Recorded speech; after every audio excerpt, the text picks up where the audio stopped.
We're going to go top of the route, right? We'll work top of the route. So we'll work our what we call our red light, green light drill, right? It was important. It became one of my favorite drills.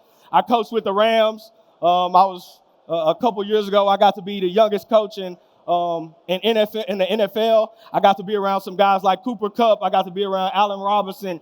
I got to be around Tutu Atwell. I got to be around some of the best at the game at the time. And this became one of my favorite drills, watching it. And all it is a red light, green light drill. And we call it red light, green light because it works stopping and starting. And we work it with cones and we work it without cones. And what it does is train transitioning. Now we're going to work on stopping sudden motion, training our body to sit down in a chair right here, right, and then get back right into our stance, right? So, again, we're working progressionally. We're not just going at the top and running, hey, I want you to run at the top of the route and go sit down. No, we're going to work progressionally one by one. So we'll start this red light, green light drill off just like this, right? He'll get in a good stance with his forward shin lean. Get some forward shin lean, dog. Good stance with his forward shin lean, right? And then I'll give him a go cadence. He'll explode off the rock, go. He'll explode off the rock and then sit down and sit down in a chair, right? Working 3 steps, right? One to be able to get there and sit down 1, 2, 3. 2 if you're really agile and you really got some stuff to you, right? But again, right now we get right back in the stance. Go. He'll explode. 3 steps, right? Right back in the stance. And out this last cone, he'll work sinking his hips and coming transitioning right into a curl.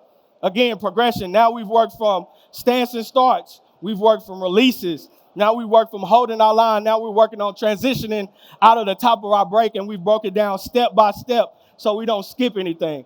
One of my biggest pet peeves as a receiver coach is when guys struggle with certain things, and we try to patch holes in walls, right? As coaches, sometimes we try to patch holes in walls. What does that mean? It means a guy struggling catching the ball, right? Drops. He's had 4 or 5 drops in a day. What's the first thing we want to tell him? Hey, man, you got to go get on the jugs.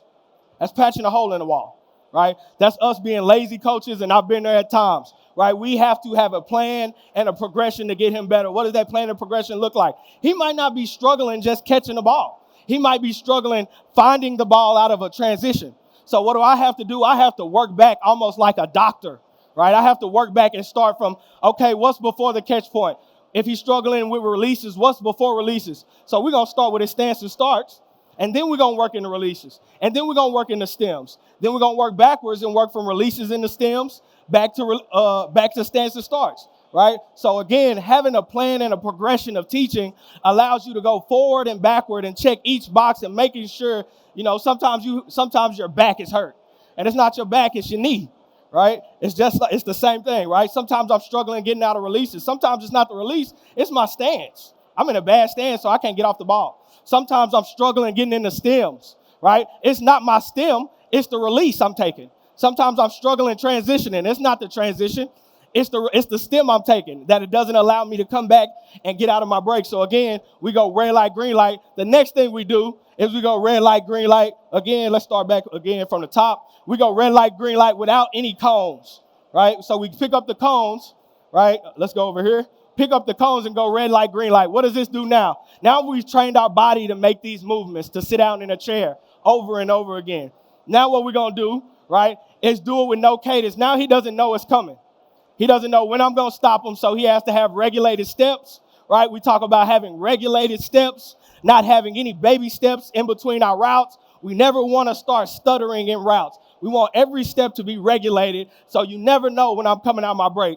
So now I get to see if he's going to have regulated steps or does he need the baby step to stop, right? It allows me to evaluate his ability to stop and start. Let's go 30%, don't pull nothing, right? So now we go regulated steps with our red light, green light drill. Here we go. Go. And then I'll stop. Bam, right there, just like that. Right? Go back again, right? He doesn't know when it's coming, so he cannot cheat the drill. And we've already trained this right here with our cones. What we did with these cones is it was just a preliminary for this drill right here. And now it adds an element of realistic game-like ability because you don't know when you have to stop and start. You might have a 10-yard route because you took so much time at the line of scrimmage, you got to cut that route to 8. So now I got to stop a little bit sooner. So again, we go red light, green light. Again, one of my favorite drills. I watch Cooper Kupp do it all the time, and I just fell in love with it. Here we go. Go. Stop. Bam. Just like that. Took a bunch of steps. Hopefully you don't take that many steps. He ain't got cleats on. It's all right. That's my dog.